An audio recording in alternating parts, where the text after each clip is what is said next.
Growing up during the 1960s meant that you experienced firsthand some of the most important moments of the last 100 years. The decade was also full of details that made your childhood special, and some of which make you still yearn for the past. This video revisits some of my older videos, compiling them into a longer, more comprehensive presentation. So please enjoy this compilation of, if you grew up in the 1960s, you remember this.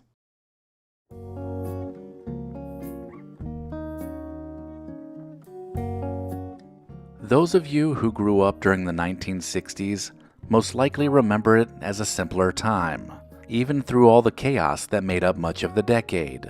The 60s were measured by those quintessential moments of childhood, like playing outside all day during the summer, riding your banana bikes, taking family vacations in the station wagon, and maybe most notably, the fascination with the moon landing.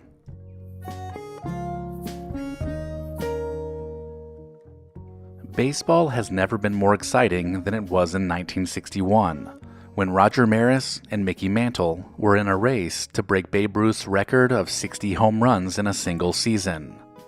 That all changed on October 1st, when during the last game of the regular season, Maris hit his 61st home run against the Boston Red Sox. You might also remember collecting and trading baseball cards during this time, because Topps baseball cards were huge. Rediscover your past by digitizing your family's memories with Legacy Box. Watch until the end of this video to find out more about preserving your legacy, and then visit legacybox.com/recollection. For many kids living in the 60s, their first taste of freedom and adventure came on the wheels of a bike. The bike of choice? The Schwinn Stingray. With its high-rise handlebars, the banana bike looked like a chopper motorcycle, which instantly made it the coolest ride on the street. Every kid around had this bike on their wish list. Do you remember drinking Tang? The orange powder was poured into water, where it magically became a neon orange drink that tasted super sweet. It doesn't sound too appetizing, but when astronaut John Glenn was chugging Tang while making his historic first trip around the globe in 1962, every kid knew they had to drink it.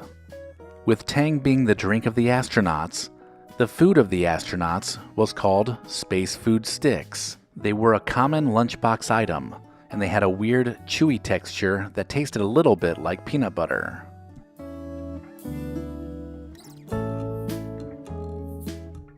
What about the family station wagon? Every middle-class family had one.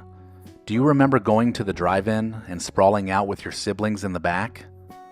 Then there was the family road trip you would take over the summer.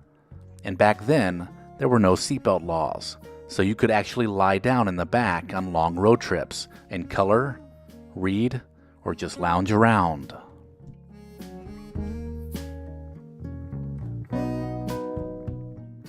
For those of you who couldn't wait to grow up and become responsible for making your own meals, there was the Easy Bake Oven. Kenner released the iconic toy in 1963, complete with recipes to bake your own cookies, cakes, and other confections. During the 1960s, Jell-O molds were standard on many dinner tables, and a culinary aversion for most kids. On the one hand, they were Jell-O, which was great, but somewhere in that jiggly gelatin, there were things like fruit, marshmallows, nuts, and even vegetables. Jell-O even introduced savory flavors like celery, mixed vegetable, and Italian salad. Swanson TV dinners were your mom's favorite last-minute dinner. Main dishes included turkey, Salisbury steak, and fried chicken. In the 1960s, the TV dinners even had a compartment for dessert, which was normally a fruit cobbler or brownie that would be scalding hot compared to the main dish. If you were a kid in 1964 and your parents owned a television, you saw the Beatles make their American debut on The Ed Sullivan Show. Their arrival was insane, and the response was known as Beatlemania. Their mop-top style haircuts inspired kids to either cut their hair the same way or buy Beatle wigs. Their ankle-high boots also became all the rage. And then there were the collarless jackets, which inspired many people to wear them as well.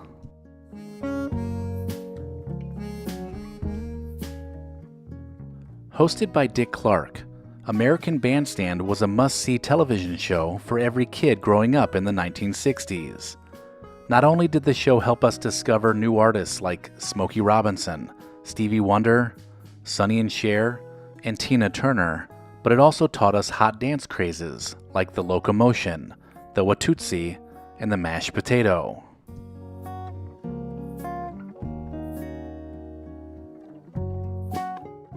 During the 1960s, roller skating was big, with some kids still using metal skates that strapped onto their shoes. They certainly weren't very smooth when it came to rolling down the street, and they never fastened quite right, but the adjustments made it possible to never outgrow them.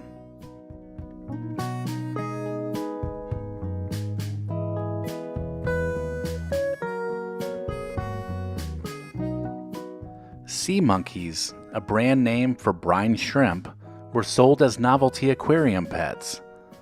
Thanks to the genius marketing strategy that involved placing ads in comic books, in which they bore very little resemblance to the real-life crustaceans, they became one of the most in-demand pets of the decade.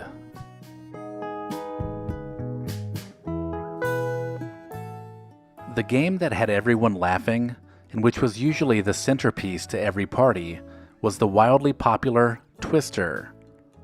Other top toys of this era were Hot Wheels, Barbie, and G.I. Joe, along with tons of space-related toys as kids across America dreamt of becoming astronauts.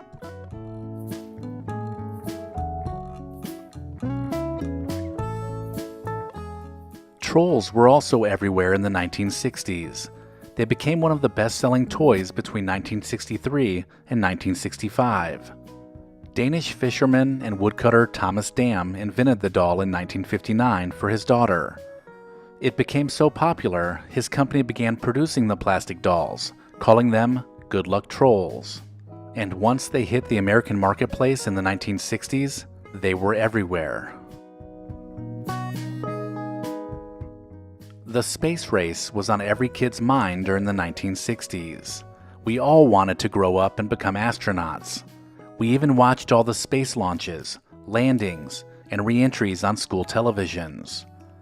Astronauts were our heroes, and when astronaut Neil Armstrong finally set foot on the moon and said, "One small step for man, one giant leap for mankind," it was like seeing science fiction come to life. Bomb shelters, along with duck and cover drills, were pretty standard in the early 60s. President Kennedy even suggested building a shelter in case of a nuclear exchange with the Soviet Union.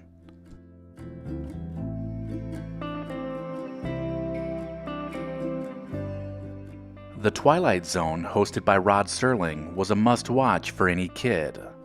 The other sci-fi show that had kids hooked was The Outer Limits, which started out each show by saying, "There is nothing wrong with your television set."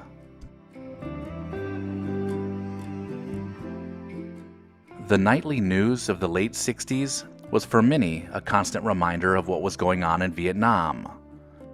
Walter Cronkite, in particular, was a central figure in shaping public opinion about the war.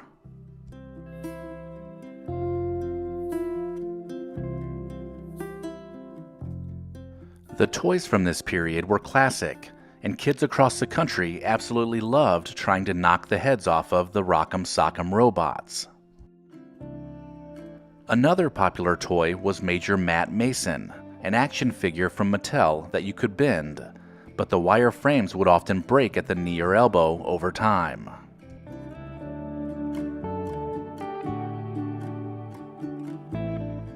Whammo Super Balls were another novelty toy that kids loved to bounce as high as possible. But then the race was on to chase after it.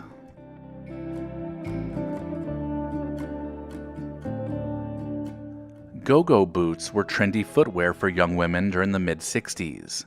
These knee-high boots were usually shiny white patent leather that made you look like a Bond girl.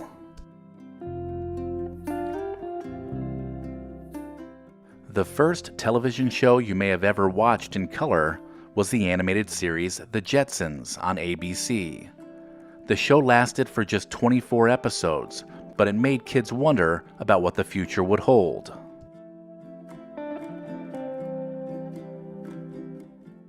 Who remembers Boys Life magazine?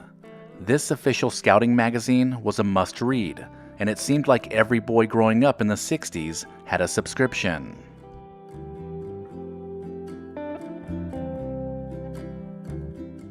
If you wanted to play cops and robbers, or maybe even cowboys and Indians, there is no doubt you were packing a realistic-looking cap gun revolver. These toy guns would pop and even smoke when fired, adding realism to any outdoor gunfight.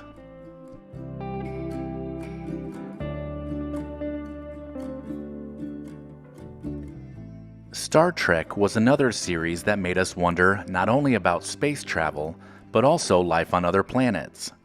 The show was also one of the first to feature a racially diverse cast, which was groundbreaking at the time.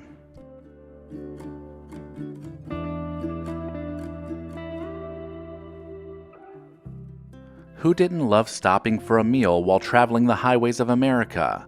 And there was no better place than the orange roof of a Howard Johnson's. Not only did they have 28 flavors of ice cream, but they served the best fried clams around.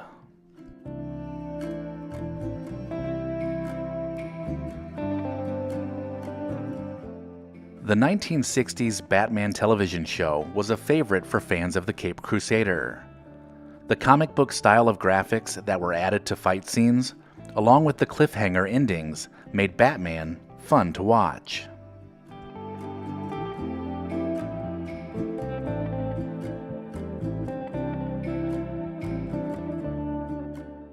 Walt Disney's Wonderful World of Color was a popular family program that aired on Sunday evenings. The NBC show was hosted by Disney himself and featured wholesome movies that were broadcast in color.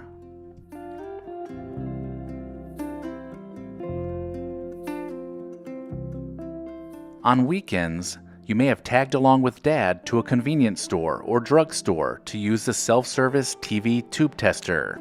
Testing the TV tubes always felt important and was an exciting excursion that gave you an excuse to watch more TV.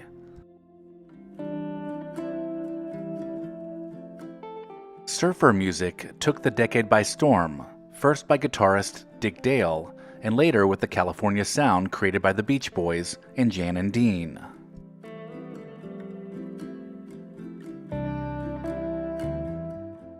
The beehive hairstyle was popular with women in the 60s.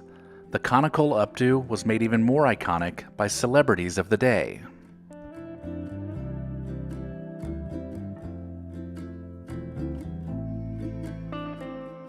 You couldn't go anywhere in the 1960s without running into a huge ashtray, littered with smoked cigarettes. Seemingly every adult smoked during this decade, and the ashtray was essential in every room of the house.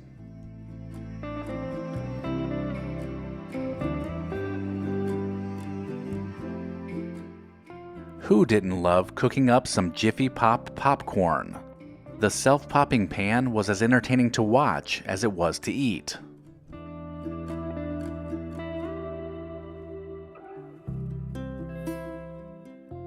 The game of jacks had been played for centuries, but in the 1960s it became even more popular. The six-pointed metal pieces would be scattered on the ground, and with the bounce of the rubber ball, you would try to collect onesies or twosies, and so on.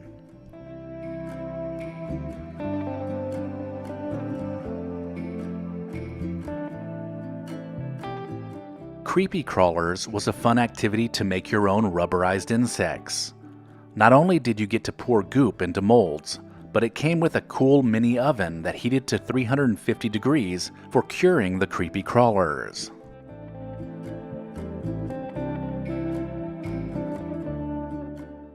The Andy Griffith Show was standard viewing in many households.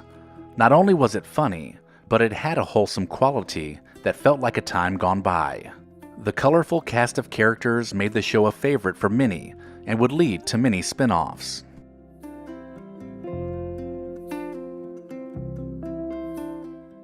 To finish out the list, collecting bottles was an easy way to make a little bit of spending money for a kid.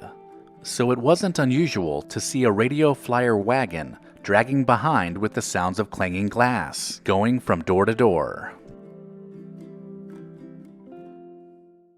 Recollection Road and Legacy Box both believe it's important to preserve the past. If you're like me, there's a box of your family's treasured home movies and photos tucked away somewhere, and Legacy Box can help you preserve them digitally. The process is a simple and safe solution for converting your home movies and photos to thumb drive or to the cloud. Just send in your Legacy Box filled with old VHS and camcorder tapes, film reels, and pictures, and get back digital copies that can be easily enjoyed, shared, and kept organized. It's that easy. Legacy Box is trusted by over 1 million people, and it's all done right here in the USA. Get started preserving your past today. Go to legacybox.com/recollection to get an incredible 55% off. Buy today to take advantage of this exclusive offer and send in your memories when you're ready. Go to legacybox.com/recollection to save 55% while supplies last.